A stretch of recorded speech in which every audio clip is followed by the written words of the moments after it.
భక్తి కలిగిన వాళ్ళకి మాట్లాడాలన్నా భయం వేస్తుంది, జాగ్రత్తగా ఉంటారు.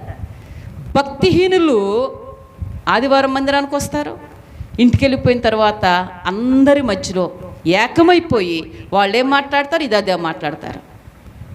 వాళ్ళ నోట ఏముంటుందంటే మూర్ఖపు మాటలు, మూర్ఖమైన మాటలు.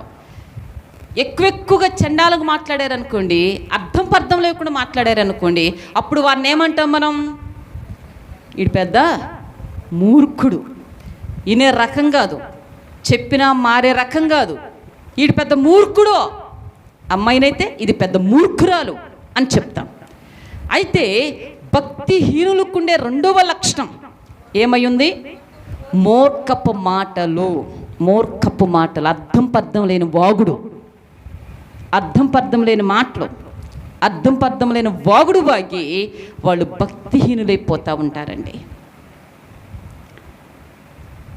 దేవుని మందిరంలో చక్కగా కనపడతాం, మళ్ళీ యథాస్థితిలోకి వెళ్ళిపోయి లోకంలోకి వెళ్ళిపోయి, ఇంటికి వెళ్ళిపోయి, మనుషుల మధ్యలోకి వెళ్ళిపోయి, అందరి మధ్యలోకి వెళ్ళిపోయి కలిసి తిరిగి చేస్తూ ఉంటారు.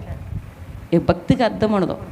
అందరితో కలిసి తిరిగే రకాలు ఇళ్ళు అంటారు. నీకు ఒక ప్రత్యేకత ఉండాలి. ఈ రోజు నీకు తెలియదండి దీని విలువ. ఒకరోజు దాని విలువేంటో నువ్వు కన్నులారా చూసి అనుభవిస్తుంటే అప్పుడు సంతోషానికి అవధులు ఉండకుండా ఉంటాయి నీకు. హల్లెలూయా. నేను చిన్న మాట చెప్తాను. ఇప్పుడు పిల్ల చదువుకోవాలి, మనం డబ్బు ఖర్చు పెట్టాలి, వాళ్ళు జ్ఞానాన్ని ఉపయోగించాలి, మనకు దూరంగా ఉండాలి, ఇవన్నీ జరుగుతాయి ఈ మధ్యలో. ఎప్పుడు ఉద్యోగం రాకముందు, వచ్చిన తర్వాత ఏం చేస్తామండి చూడండి. అందాక మన ప్రయాసం ఉంటుంది, కొంత ఉండిదా లేదా?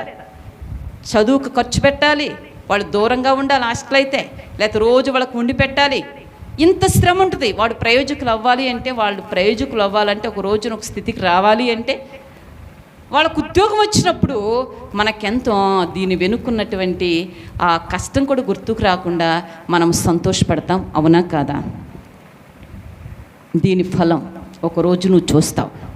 ఈ రోజున భక్తిహీనతను ధరించుకుంటే నష్టపోతావు.